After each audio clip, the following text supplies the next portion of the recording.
ഞാൻ ടോം വടക്കംമൂല, കാസർഗോഡ് ഡിസ്ട്രിക്റ്റിലെ കാലിച്ചാനടുക്കത്ത് ഉള്ള ഒരു കർഷകനാണ്. ഞാൻ കർഷകനായതുകൊണ്ട് കൃഷിയെ സംബന്ധിക്കുന്ന സ്റ്റാമ്പുകളുടെ ഒരു ശേഖരം എനിക്കുണ്ട്. അതാണ് എൻ്റെ മാസ്റ്റർ പീസ്. പിന്നെ മഹാത്മാഗാന്ധിയുടെ ഒരു ആരാധകനാണ്. അതുകൊണ്ട് ഗാന്ധിയെക്കുറിച്ചുള്ള ഒരു കളക്ഷനും ഞാൻ മെയിൻറ്റെയിൻ ചെയ്തിട്ടുണ്ട്. ഈ കളക്ഷന് സ്റ്റേറ്റിൽ ഫസ്റ്റ് കിട്ടുവാനുള്ള ഒരവസരം എനിക്ക് ലഭിച്ചിട്ടുണ്ട്. ഇന്ത്യ ഇറക്കിയിട്ടുള്ള സ്റ്റാമ്പുകൾ മുഴുവനും 16 ഷീറ്റിൽ സംഗ്രഹിച്ച് തയ്യാറാക്കിയിട്ടുള്ള ഒരു കളക്ഷനാണ് ഇന്നിപ്പം കാണിക്കുന്നത്. ലോകരാജ്യങ്ങൾ ഇറക്കിയിട്ടുള്ള മിക്കവാറും സ്റ്റാമ്പുകളും എൻ്റെ ഈ കളക്ഷനിനകത്തുണ്ട്. ഏറ്റവും അവസാനം നടന്ന സംസ്ഥാനതല സ്റ്റാമ്പ് ശേഖര മത്സരത്തിലെ ഗാന്ധി സെക്ഷനിലെ ഫസ്റ്റ് പ്രൈസിൻ്റെ ഒരു ഷീൽഡാണ്. 2019 നടന്നത്. ഈ വർഷം അടുത്ത എക്സിബിഷൻ നടക്കേണ്ടതാണ്. അതേക്കുറിച്ച് കൂടുതൽ വിവരങ്ങൾ ലഭ്യമായിട്ടില്ല. മഹാത്മാഗാന്ധിയെക്കുറിച്ച് ലോകരാജ്യങ്ങൾ ധാരാളം സ്റ്റാമ്പുകൾ ഇറക്കിയിട്ടുണ്ട്. ഇന്ത്യ ഇറക്കിയിട്ടുള്ള സ്റ്റാമ്പുകളേക്കാൾ വളരെ അധികം മറ്റ് രാജ്യങ്ങളാണ് ഇറക്കിയിട്ടുള്ളത്. 100-ലധികം രാജ്യങ്ങൾ ഇറക്കിയിട്ടുള്ള മഹാത്മാഗാന്ധിയെ ബേസ് ചെയ്തുള്ള മഹാത്മാഗാന്ധിയെ അടിസ്ഥാനമാക്കിയുള്ള സ്റ്റാമ്പുകളുടെ ഒരു കളക്ഷൻ എൻ്റെ ശേഖരത്തിലുണ്ട്. സ്റ്റാമ്പുകൾ മാത്രമല്ല, പോസ്റ്റൽ സ്റ്റേഷനറിയും അനുബന്ധ സാമഗ്രികളും ഈ കളക്ഷൻ്റെ ഭാഗമായിട്ടുള്ളതാണ്. ഇവിടെ ഇപ്പോൾ തയ്യാറാക്കിയിരിക്കുന്നത് ഗാന്ധിയെക്കുറിച്ചുള്ള സ്റ്റാമ്പ് എക്സിബിറ്റ് ഒരു ഫ്രെയിമിൽ എങ്ങനെ ഉൾപ്പെടുത്താം എന്നുള്ളതാണ്. ഇന്ത്യ ഇറക്കിയിട്ടുള്ള വിവിധ സ്റ്റാമ്പുകൾ അത് 16 ഷീറ്റുകളിൽ, ഒരു ഫ്രെയിം മീൻസ് 16 ഷീറ്റ്സാണ്. ആ 16 ഷീറ്റിൽ എങ്ങനെ ശാസ്ത്രീയമായിട്ട് ഉൾക്കൊള്ളിക്കാൻ കഴിയും എന്നുള്ള ഒരു പരീക്ഷണമാണ് ഇവിടെ നിർവഹിച്ചിരിക്കുന്നത്. അത് ഓരോന്നോരോന്നായിട്ട് ഈ 16 ഷീറ്റുകളും ആവശ്യമെങ്കിൽ ഞാനിവിടെ വിവരിക്കാൻ ശ്രമിക്കുകയാണ്. അതിൽ ഒന്നാമത്തെ ഷീറ്റ് ഞാൻ തയ്യാറാക്കിയിട്ടുള്ള ഈ 16 പേജിൽ ഉൾപ്പെടുന്ന മഹാത്മാഗാന്ധി എക്സിബിറ്റിൽ ആദ്യത്തെ പേജ് ഇതിൻ്റെ ഹെഡിങ്ങും അതിനെക്കുറിച്ചുള്ള ചെറിയൊരു ബ്രീഫായിട്ടുള്ള ഉള്ളടക്കവും പിന്നെ പ്ലാൻ ഓഫ് ദി എക്സിബിറ്റും ആണ്. അതിൽ ഹെഡിങ്ങുണ്ട്. അതിന് ശേഷം ഇതിനകത്ത് title and plan, birth, marriage, starting social work, khadi, freedom struggle, different portraits, messages, Gandhi with other leaders, memorials, Gandhi and children, ഇങ്ങനെ 11 രീതിയിൽ ഇത് തയ്യാറാക്കിയിരിക്കുന്നു. ഒന്നാമത്തെ പേജിൽ ഇവിടെ 1948 ഒരു സ്റ്റാമ്പാണ് ഇവിടെ കാണിച്ചിരിക്കുന്നത്. യൂസ്ഡ് സ്റ്റാമ്പാണ്. അത് പാസ്പോർട്ട് ഫീസായിട്ടും ടെലിഗ്രാഫ് ഫീസായിട്ടും ഉപയോഗിച്ചിട്ടുള്ള ഒരു ഐറ്റമാണ്. അത് ഇങ്ങനെ പഞ്ച് ചെയ്താണ് ഉപയോഗിക്കുന്നത്. അത് പിന്നെ ഗാന്ധി മരിച്ച ശേഷം ഒട്ടും വൈകാതെ ഇന്ത്യ ഇറക്കിയ 4 സ്റ്റാമ്പുകളിലെ ഹൈ വാല്യൂ സ്റ്റാമ്പാണ്. മോർണിംഗ് ഇഷ്യൂ എന്നും ഈ സ്റ്റാമ്പ് അറിയപ്പെടുന്നുണ്ട്. അന്നത്തെ 10 രൂപ സ്റ്റാമ്പാണ്. ഇതിനോട് തൊട്ട് ചേർന്ന് തന്നെ കാണുന്ന സർവീസ് എന്ന് ഓവർപ്രിൻ്റ് ചെയ്ത ഒരു സ്റ്റാമ്പ് ഇതിനകത്തുണ്ട്. അത് ഇന്ത്യയുടെ അവസാനത്തെ ഗവർണർ ജനറലായിരുന്ന സി രാജഗോപാലാചാരിയുടെ ഓഫീസിൽ ഉപയോഗിക്കുവാൻ വേണ്ടി ഈ ഗവൺമെൻറ് തന്നെ, നമ്മുടെ ഗവൺമെൻറ് പ്രത്യേകം ഓവർപ്രിൻ്റ് ചെയ്ത് എത്തിച്ചു കൊടുത്തിട്ടുള്ള സ്റ്റാമ്പാണ്. 4 സ്റ്റാമ്പിലും ഈ സർവീസ് എന്ന് ഓവർപ്രിൻ്റ് ചെയ്ത ഭാഗമുണ്ട്. 4 പിന്നെ 10 രൂപയുടെ സ്റ്റാമ്പ് ആകെ 20 അവൈലബിൾ ആയിട്ടുള്ളത്. വളരെ വില കൂടിയ സാധനമാണ്. ഇതിലേറ്റവും കിട്ടാൻ എളുപ്പമുള്ളത് ഈ 1.5 അണയുടെ ഏറ്റവും ലോ വാല്യൂ 1.5 അണയുടെ സ്റ്റാമ്പ് ഇതാണ്. അതിൽ പിന്നെ മറ്റുള്ള സ്റ്റാമ്പുകൾക്കെല്ലാം അമിതമായ വിലയാണ്. 2 കോടി വരെ ഈ ഗാന്ധിയുടെ 10 രൂപ സ്റ്റാമ്പിനുണ്ടെന്ന് അറിയുന്നു. രണ്ടാമത്തെ പേജിൽ ഗാന്ധിജിയുടെ ജനനത്തെക്കുറിച്ചാണ് സൂചിപ്പിക്കുന്നത്. ജനനത്തെക്കുറിച്ചുള്ള സ്റ്റാമ്പുകൾ വളരെ കുറവാണ്. എങ്കിലും അതിൻ്റെ തന്നെ പ്രിൻറ്റിങ് മിസ്റ്റേക്ക് ഉൾപ്പെടെയുള്ള സ്റ്റാമ്പുകൾ ചേർത്തൊരു പേജ് തയ്യാറാക്കിയിരിക്കുകയാണ്. പോർബന്തറിൽ ജനിച്ചു എന്നുള്ള സംഭവം അന്നത്തെ അവിടുത്തെ കാർഡ് കൂടി ഉൾപ്പെടുത്തി അവതരിപ്പിച്ചിരിക്കുന്നു. അടുത്തത് ഗാന്ധിയുടെ വിവാഹവുമായിട്ട് ബന്ധപ്പെട്ടാണ്. കസ്തൂർബ ഗാന്ധി ആണ് ഗാന്ധിജിയുടെ വധുവായി വന്നത്. അവരുടെ സ്റ്റാമ്പ് പ്രത്യേകം ചേർത്തിട്ടുണ്ട്. അത് സബർമതി ആശ്രമം അവിടെ ക്യാൻസൽ ചെയ്ത 1964 അവിടെ ക്യാൻസൽ ചെയ്ത ഒരു കസ്തൂർബ ഗാന്ധിയുടെ സ്റ്റാമ്പ് അന്ന് ഇറക്കിയ ദിവസം അന്നത്തെ VIP കൊടുത്ത പ്രത്യേക ഒരു ഫോൾഡറാണ്. ആ ഫോൾഡർ ഈ പേജിൽ വളരെ ഒതുക്കത്തിൽ കാണിച്ചിരിക്കുകയാണ്. ഇത്രയും വലുപ്പമുള്ളതാണ്, ബുക്ക്ലെറ്റ് പോലെയുള്ളതാണ്. അത് പിന്നെ ഇതിനകത്ത് അറേഞ്ച് ചെയ്തിരിക്കുന്നു. പിന്നെ മഹാത്മാഗാന്ധിയും കസ്തൂർബായും ചേർന്നുള്ള ഒരു സ്റ്റാമ്പിൽ മഹാത്മാഗാന്ധിയുടെ പണ്ടത്തെ ഒരു സെക്രട്ടറി ആയിരുന്ന മിസ്റ്റർ കല്യാണം അദ്ദേഹം സൈൻ ചെയ്തിട്ടുള്ള ഒരു കവറാണ്. അടുത്തതിൽ ഗാന്ധിയും കസ്തൂർബായും തന്നെയാണ് പ്രൊഡിക്റ്റ് ചെയ്തിരിക്കുന്നത്. കസ്തൂർബ ഗാന്ധിയും ഉൾപ്പെടുന്ന സ്റ്റാമ്പ് ലെൻസിലൂടെ കുട്ടികൾ നോക്കുന്ന പടമുള്ളതാണ്. ഇത് സ്റ്റാമ്പ് ഓൺ സ്റ്റാമ്പ് എന്നും പറയാം.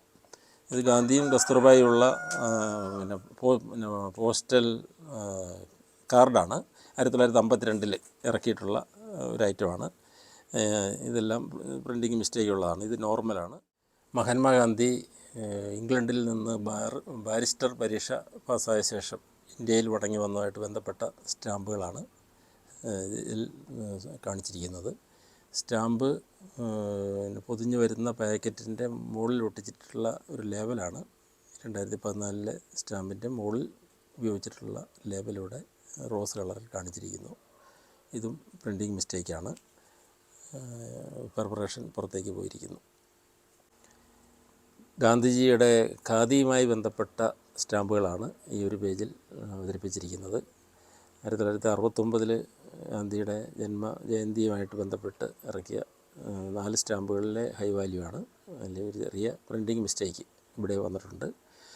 അതോടൊപ്പം തന്നെ മറ്റ് വിധങ്ങളായ സ്റ്റാമ്പുകളിൽ എടുത്തു പറയേണ്ടത് 100 രൂപ വിലയുള്ള ഈ ഒരു സ്റ്റാമ്പ് ഖാദി തുണിയിൽ തയ്യാറാക്കിയിട്ടുള്ളതാണ്. ഇത് റെയറൊന്നുമല്ല, എങ്കിലും 100 രൂപ വിലയുള്ള സ്റ്റാമ്പാണെന്നും ഖാദി തുണിയിൽ ലോകത്തിലാദ്യമായി തയ്യാറാക്കിയതാണ് എന്നും പ്രത്യേകം എടുത്തു പറയേണ്ടതാണ്. ഇത് 1969 ഇറക്കിയ 3 കാർഡുകളിൽ ഒരു കാർഡാണ്. ആ വർഷം തന്നെ ഇല്ലൻറ്റുകളും എയർമെയിലുകളും ഇറക്കിയിട്ടുണ്ടായിരുന്നു. ഇവിടെ ഇത് കാർഡാണ് കാണിച്ചിരിക്കുന്നത്. സ്വാതന്ത്ര്യ സമരവുമായി ബന്ധപ്പെട്ട സ്റ്റാമ്പുകളാണ് ഈ പേജിൽ ഉൾക്കൊള്ളിച്ചിരിക്കുന്നത്. ഇതിൽ ഈ ഒരെണ്ണം ഒഴികെ ബാക്കിയുള്ളതെല്ലാം കൊമമറേറ്റീവ് സ്റ്റാമ്പ്സാണ്.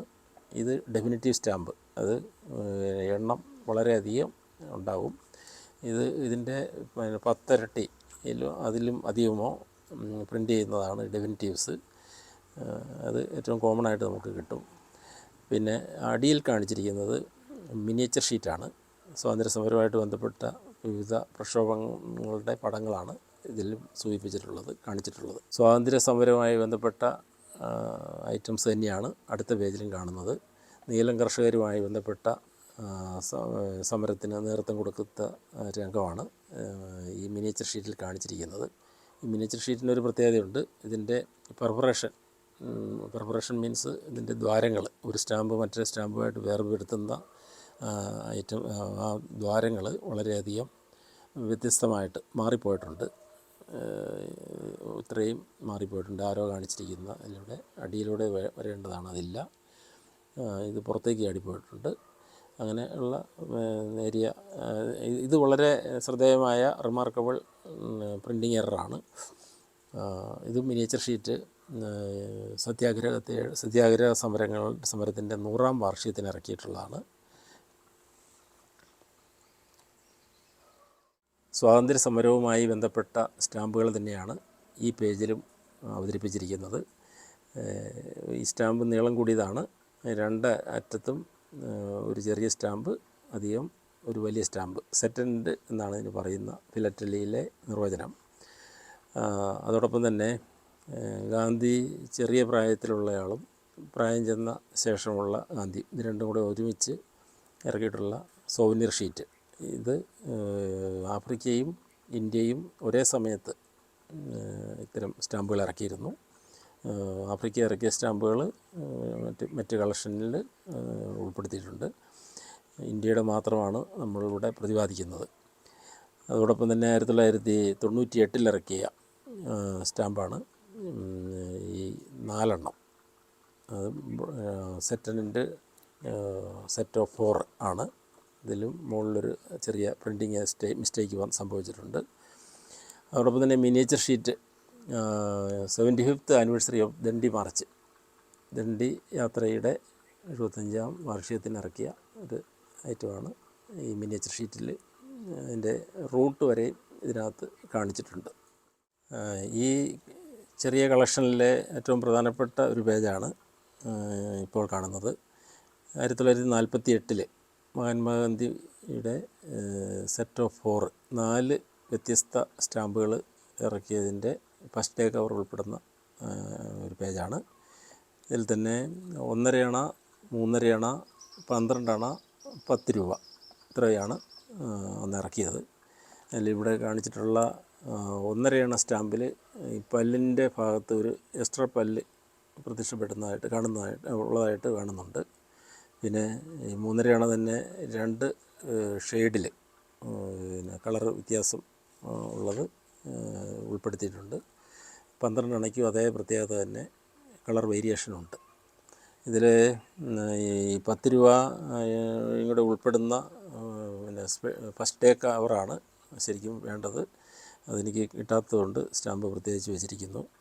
ഫസ്റ്റ് കവറിന് അന്ന് ഈ പിന്നെ ഇത്രയും മൂല്യമുള്ള സ്റ്റാമ്പ് അയക്കേണ്ട ആവശ്യങ്ങൾ വളരെ പരിമിതമായിരുന്നു. അതുകൊണ്ടാണ് അന്ന് ഇതും കൂടെ ഉൾപ്പെടെയുള്ള ഫസ്റ്റ് ഡേ കവറുകൾ വളരെയധികം ലഭ്യമല്ലാതായിട്ടുള്ളത്. കാരണം ഈ 3 സ്റ്റാമ്പ് ഒട്ടിക്കുമ്പം തന്നെ ലോകത്തിലെ ഏത് സ്ഥലത്തേക്കും രജിസ്റ്റർ ചെയ്ത് അയക്കുന്നതിന് സാധിക്കുമായിരുന്നു. ഇതിലടിയിലത്തെ കവറ് ഇംഗ്ലണ്ടിലേക്ക് അയച്ചിട്ടുള്ള ഒരു കവറാണ്. അത് അവിടെ ചെന്ന ശേഷം റിട്ടേൺഡ് ആൾ കൈപ്പറ്റാനില്ലാഞ്ഞതുകൊണ്ട് അവിടെ നിന്ന് റിഫ്യൂസ് ചെയ്തപ്പെട്ട് റീഡയറക്റ്റ് ചെയ്ത് മടങ്ങി വന്ന അടയാളത്തോടു കൂടിയുള്ളതാണ് തേംസ്. മഹാത്മാഗാന്ധിയുടെ ഡെഫിനിറ്റീവ് സ്റ്റാമ്പിൻ്റെ ഒരു ശേഖരമാണ് ഈ ഒരു പേജിൽ ഉൾക്കൊള്ളിച്ചിരിക്കുന്നത്. ഇതിനകത്ത് 8 ഡിഫറൻറ്റ് സ്റ്റാമ്പുകളാണ് ഇതിനകത്തുള്ളത്. ഡിഫറൻറ്റ് വാല്യൂസാണ് കൂടുതലും. അതിൽ 25 പൈസ അത് 2 വെറൈറ്റി ഉണ്ട്. ഇതിൻ്റെ എഡ്ജ് കൂർത്ത് വരുന്നതാണ് ഈ പേജിൽ ഈ സ്റ്റാമ്പിലുള്ളത്. അതേസമയം ഇത് ഇവിടെ ഒരു കട്ടിങ്ങോട് കൂടിയുള്ളതാണ്. അങ്ങനെ ഡൈ 1, ഡൈ 2, പിന്നെ എല്ലാം ഡിഫറൻറ്റ് വാല്യൂസാണ്. 30 പൈസ, 35 പൈസ, 50, 60, 1 രൂപ. പിന്നെ ഇത് ആദ്യത്തേത് വലിപ്പം കൂടിയാണ് അടിച്ചിരിക്കുന്നത്. 25 പൈസ ഏറ്റവും കുറഞ്ഞ, അന്നത്തെ ഏറ്റവും കുറഞ്ഞ വിലയുള്ള ഗാന്ധി സ്റ്റാമ്പ് ആണ്. പക്ഷേ വലിപ്പം കൂടുതലുണ്ടെന്ന് മാത്രം. പകുതിക്ക് താഴെയുള്ള പേജിൽ ഇത് മുഴുവനും പ്രിൻറ്റിങ് മിസ്റ്റേക്കുള്ള സ്റ്റാമ്പ്സാണ്.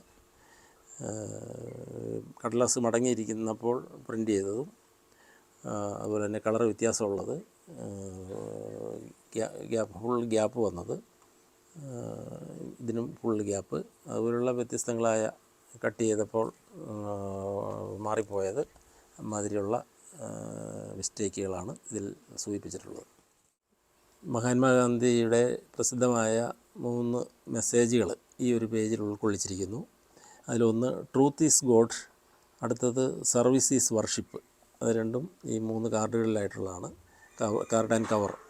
അതിൽ രണ്ടാമത്തേത് കാശ്മീരിൽ നിന്ന് USA അയച്ചിട്ടുള്ളതാണ്, അവിടെ നിന്ന് കളക്ട് ചെയ്തതാണ്. ഏറ്റവും അടിയിൽ പ്രത്യേകം ചേർത്തിരിക്കുന്നു, in the midst of darkness light persists എന്നുള്ള ഗാന്ധിയുടെ ഒരു പ്രസിദ്ധമായ മഹത്വചനം ഈ ഇടതുവശത്തുള്ള മുദ്രയോട് ചേർന്ന് കാണിച്ചിട്ടുണ്ട്. അത് ഡിഫറൻറ്റ് ക്രസ്റ്റഡ് മോണോഗ്രാം ഷീറ്റാണ്. ഇത് വലിപ്പം കൂടിയൊരു ഷീറ്റാണ്. അതിൽ നമുക്ക് ഈ ഗാന്ധിയായിട്ട് ബന്ധപ്പെട്ടത് മാത്രം ഇവിടെ പ്രത്യേകം കോർണർ ചെയ്ത് വിളിച്ചിരിക്കുകയാണ് സ്ഥലം ലഭിക്കുന്നതിന് വേണ്ടി. ഈ പേജിലും ഗാന്ധിജിയുടെ മെസ്സേജസ് തന്നെയാണ് സ്ഥാനം പിടിച്ചിരിക്കുന്നത്. Drink is more a disease than a vice. ഈ ഇല്ലൻറ്റിൽ എൻ്റെ ബാക്കിൽ ചേർത്തിട്ടുള്ള ഗാന്ധിയുടെ വചനമാണ്. രണ്ടാമത്തെ ഇത് കാർഡാണ്. ആ കാർഡിൽ ഹിന്ദിയിലാണ് മെസ്സേജ്. എൻ്റെ അർത്ഥം ഇതാണ്. ഇംഗ്ലീഷിൽ പറയുമ്പോൾ untouchability is a stain on mankind. ഈ 3 സ്റ്റാമ്പിലും അതുപോലെ തന്നെ വിവിധ മെസ്സേജസ് ഉണ്ട്. ഏറ്റവും അടിയിലത്തെ ഇല്ലൻറ്റ്, പല കളറിലുള്ള ഇല്ലൻ്റ്, 5 ഡിഫറൻറ്റ് ഇല്ലൻറ്റുകൾ ഇറക്കിയിട്ടുണ്ട്. നിസ്സാരമായ വ്യത്യാസങ്ങളെല്ലാം ഉൾപ്പെടുത്തി. ഇതിൽ പ്രകടമായ 2 മാത്രം കാണിച്ചിരിക്കുന്നു.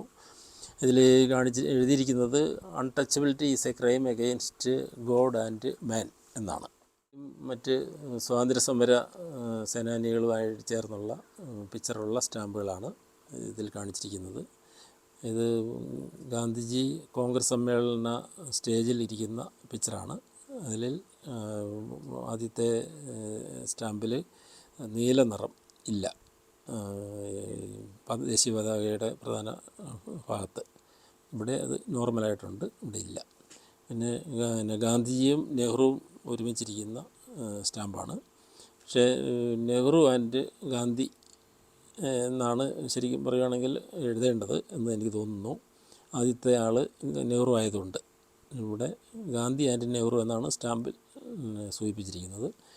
ഇതും ഈ സ്റ്റാമ്പിലും പ്രിൻറ്റിങ്ങിൽ മിസ്റ്റേക്ക് വന്നിട്ടുണ്ട്. പിന്നെ നേതാജി സുഭാഷ് ചന്ദ്രബോസ്, ഭഗത് സിംഗ് ഉൾപ്പെടെ ഉള്ള സ്റ്റാമ്പാണിത്.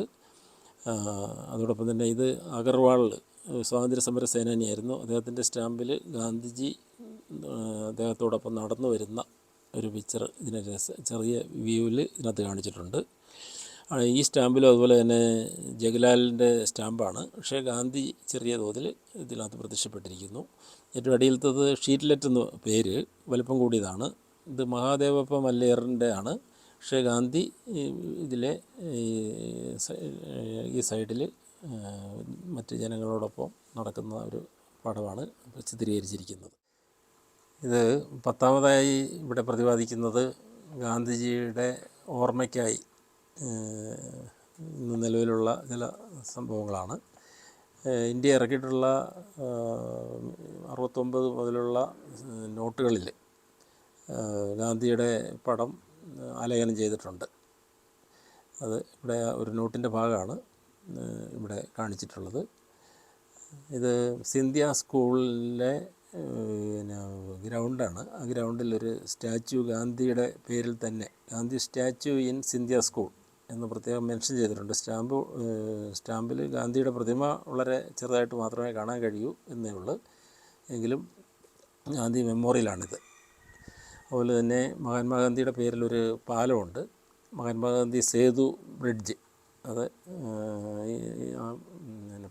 പാലത്തിൻ്റെ സ്റ്റാമ്പാണിത്. അതോടൊപ്പം തന്നെ ഗാന്ധിയുടെ സ്റ്റാമ്പ് ഒട്ടിച്ച കവറുള്ള മിനിയേച്ചർ ഷീറ്റാണിത്. ഗാന്ധിയുടെ സ്റ്റാമ്പ് വളരെ ചെറുതായിട്ട് ഇവിടെയുണ്ട്. പിന്നെ ഗാന്ധിയുടെ സംസ്കാരം നടന്ന ഭാഗമാണ് ഏറ്റവും അവസാനത്തെ കവറിൽ പ്രതിപാദിച്ചിരിക്കുന്നത്.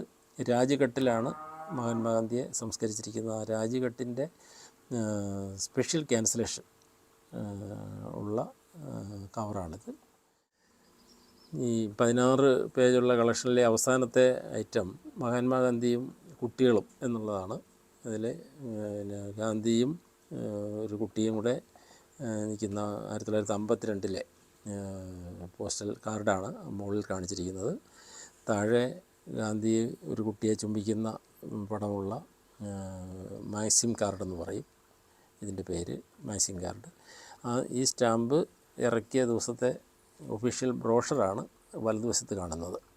അങ്ങനെ മഹാത്മാഗാന്ധിയും കുട്ടികളുമായിട്ടുള്ള ബന്ധം സൂചിപ്പിക്കുന്ന 16ാമത്തെ പേജോടുകൂടി ഇന്ത്യ ഇറക്കിയ മഹാത്മാഗാന്ധി സ്റ്റാമ്പുകളുടെ കളക്ഷൻ്റെ വിവരണം അവസാനിക്കുകയാണ്.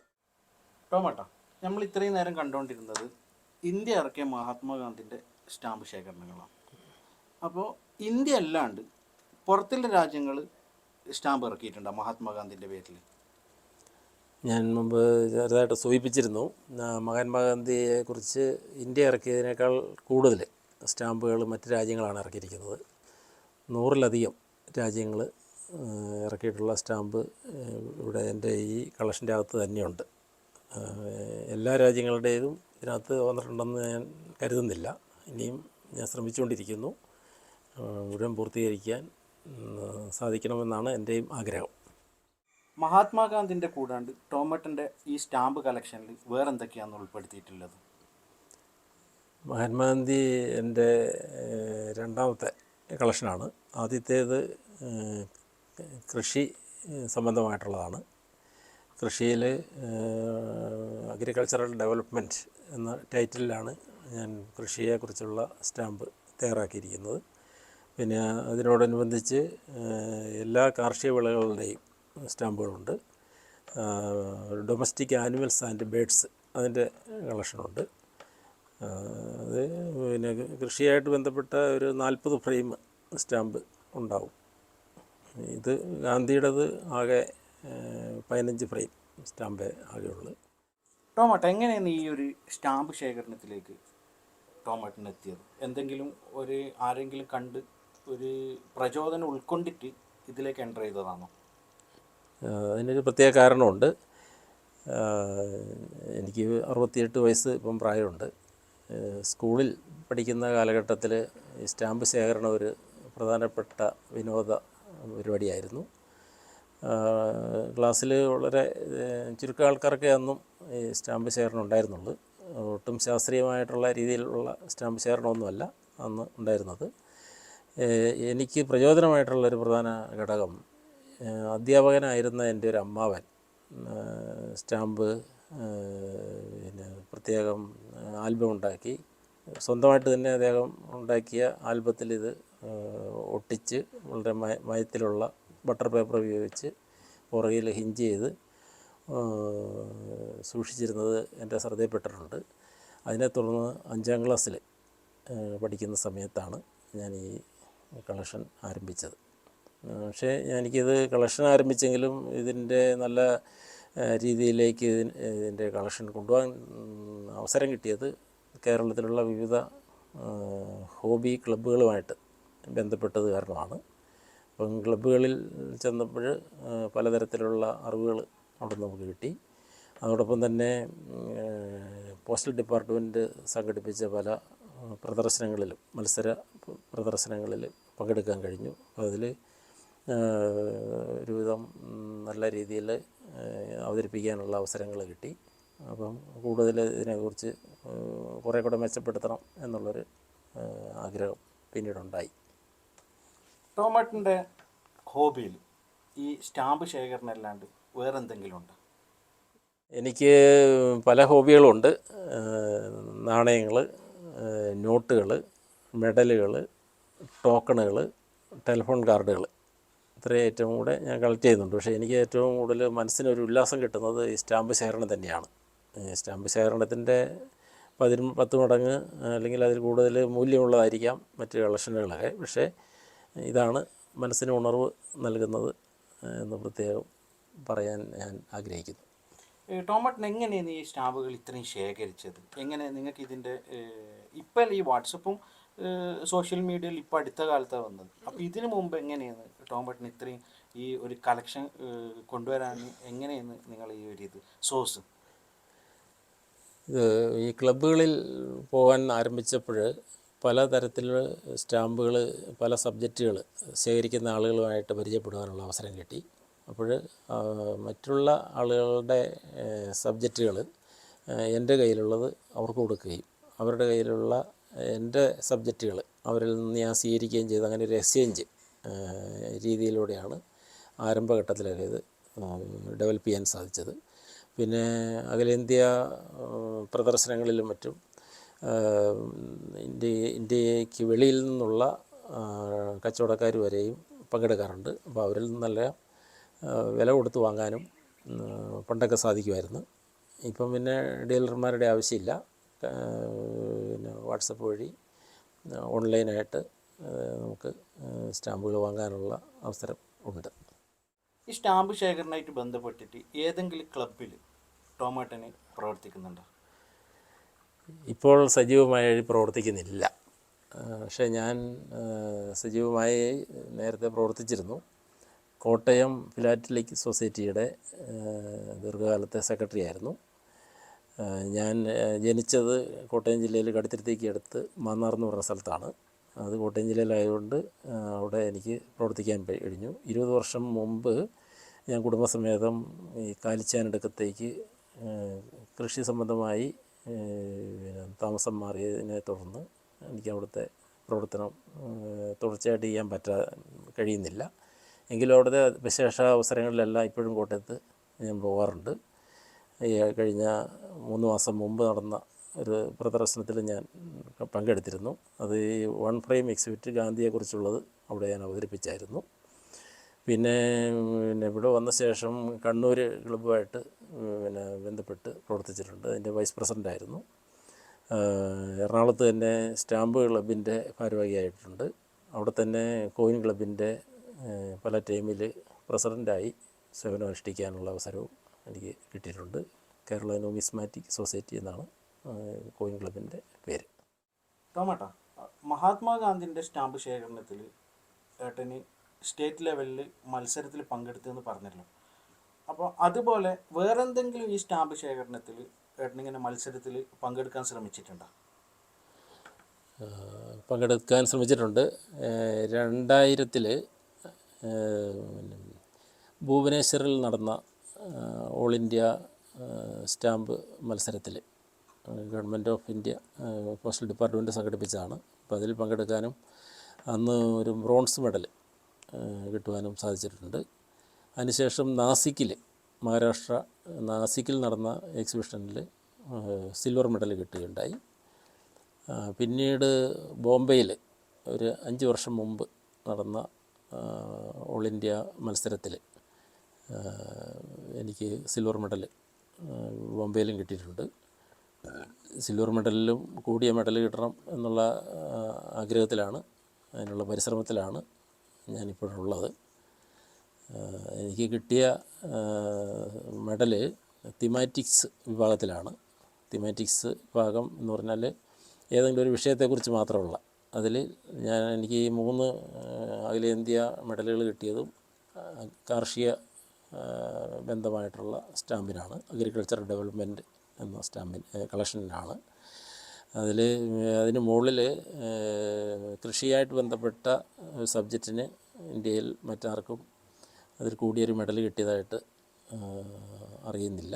അതുകൊണ്ട് കൃഷി രംഗത്തുള്ള സ്റ്റാമ്പിൽ ഒരുപക്ഷെ ഞാനായിരിക്കാം ഏറ്റവും ടോപ്പിലുള്ളത് എന്ന് കരുതുന്നു. ടോമേട്ട, ഞാൻ ടോമേട്ടിൻ്റെ ഈ സ്റ്റാമ്പ് ശേഖരണം കണ്ടതിൽ ഇതൊന്നല്ല, ഇതിപ്പം മഹാത്മാഗാന്ധിൻ്റെ മാത്രമെന്ന് നമ്മൾ മുമ്പിൽ വെച്ചിട്ടിരിക്കുന്നത്. ഇപ്പോൾ ഏട്ടൻ്റെ അടുത്ത് ഞാൻ കണ്ടതിൽ ഈ തേനീച്ചൻ്റെ തന്നെ ഒരുപാട് കളക്ഷൻ കണ്ടിട്ട്, എങ്ങനെ ഇത്രയും ഒരു കളക്ഷൻ എവിടെ നിന്നാണ്, എങ്ങനെ ഇത് കളക്ട് ചെയ്തതായിട്ടില്ല? ഏത് കളക്ഷനാണെങ്കിലും നമ്മൾ മറ്റ് സഹപ്രവർത്തകരോടെല്ലാം ആദ്യം പറയണം, എനിക്കിങ്ങനെ ഒരു ഹോബിയുണ്ട്, ഇന്ന സബ്ജക്റ്റുകളാണ് ഞാൻ ശ്രദ്ധിക്കുന്നത്. അപ്പോഴവരും നമ്മളെ സഹായിക്കാൻ തയ്യാറാവും. അപ്പോൾ ഇതൊരു പരസ്പര സഹകരണ സംഘം പോലെ അവരുടെ ആവശ്യങ്ങൾ നമ്മൾ സാധിച്ചു കൊടുക്കുക, നമ്മുടെ ആവശ്യങ്ങൾ മറ്റ് സഹപ്രവർത്തകർ സുഹൃത്തുക്കൾ സംഘടിപ്പിച്ച് നിർവഹിച്ച് തരിക, അതൊക്കെയാണ് ഇതിനകത്ത് പ്രധാനമായിട്ട് പറയാനുള്ളത്. ഇനിയിപ്പോൾ എന്തെങ്കിലും പുതിയൊരു മത്സരത്തിലേക്ക് ടോമേട്ടൻ തയ്യാറെടുക്കുന്നുണ്ടോ?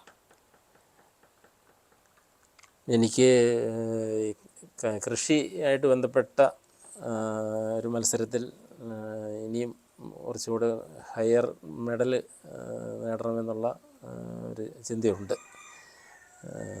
അതിനുവേണ്ടിയുള്ള പരിശ്രമത്തിൽ തന്നെയാണ് ഞാൻ ഇപ്പോൾ ഉള്ളത്. ഇപ്പോൾ ഈ സോഷ്യൽ മീഡിയയിൽ ഒരുപാട് ടൈം സ്പെൻഡ് ചെയ്യുന്ന ഈ യുവതലമുറക്ക് ടോമേട്ടിന് എന്തെങ്കിലും ഒരു മെസ്സേജ് പാസ് ചെയ്യാനുണ്ടോ? എനിക്ക് പറയാനുള്ളൊരു മെസ്സേജ്, ഒരു 30 വർഷം മുമ്പ് പാലക്കാട്ട് പട്ടിക്കര എന്ന് പറയുന്ന സ്ഥലത്തെ ക്ലബിൻ്റെ ആഭിമുഖ്യത്തിൽ നടന്ന ഒരു സ്റ്റാമ്പ് കോമ്പറ്റീഷൻ പ്രദർശനത്തിൽ അന്നത്തെ MLA ആയിരുന്ന നൗഷാദ് പറഞ്ഞൊരു കാര്യമാണ്, ഈ ചെറുപ്പക്കാരുടെ ഇടയിൽ ഈ ഹോബി വിപുലീകരിക്കേണ്ടത് വളരെ അത്യാവശ്യമാണ്. അതല്ലെങ്കിൽ അവരുടെ വാസനകൾ മോശമായ തലങ്ങളിലൂടെ പോകാൻ സാധ്യതയുണ്ട്. അതുകൊണ്ട് സ്റ്റാമ്പ്, കോയിൻ, കറൻസി ശേഖരണങ്ങൾ അത്തരം രീതികളിൽ നിന്ന് മാറി നല്ല വഴിക്ക് നയിക്കുന്നതാണ് എന്ന് അദ്ദേഹം അവിടെ പറഞ്ഞത് അക്ഷരം പ്രതി യാഥാർത്ഥ്യമാണെന്നാണ് ഞാൻ വിശ്വസിക്കുന്നത്. അന്നത്തെ നൗഷാദ് MLA പറഞ്ഞ ആശയം ഞാൻ വീണ്ടും ഞാനും ആവർത്തിക്കുന്നു. ഇത്തരം ഹോബികൾ ചെറുപ്പക്കാരുടെ ഇടയിൽ വ്യാപകമാകേണ്ടത് വളരെ അത്യാവശ്യമാണ്. അതിലേക്ക് നമ്മൾ പ്രായം ചെന്നവർ കുട്ടികളെ പ്രോത്സാഹിപ്പിക്കണം എന്നുള്ള ഒരു അഭ്യർത്ഥന കൂടി ഈ കൂടെ ഞാൻ അവതരിപ്പിക്കുന്നു. ടോമാട്ട്, ഇത്രയും ഈ തിരക്ക് പിടിച്ച ടൈമിൽ ഞങ്ങൾക്ക് വേണ്ടിക്ക് ഈ സ്റ്റാമ്പ് ശേഖരണം തുറന്നു തന്ന് ഇതിനെക്കുറിച്ച് എക്സ്പ്ലെയിൻ ചെയ്തതിന് ഒരുപാട് നന്ദി. ഇനിയും ഒരുപാട് ഉയരങ്ങളിലേക്ക് ഈ സ്റ്റാമ്പ് ശേഖരണത്തിൽ മെഡലുകൾ വാരിക്കൂട്ടട്ടെ എന്ന് ആശംസിക്കുന്നു. എനിക്കും നിങ്ങളുമായി സംവദിക്കുവാൻ സാഹചര്യം ഉണ്ടായതിൽ ഞാനും അങ്ങേയറ്റം താല്പര്യമുള്ള ആളാണ്, നന്ദിയുള്ള ആളാണ്.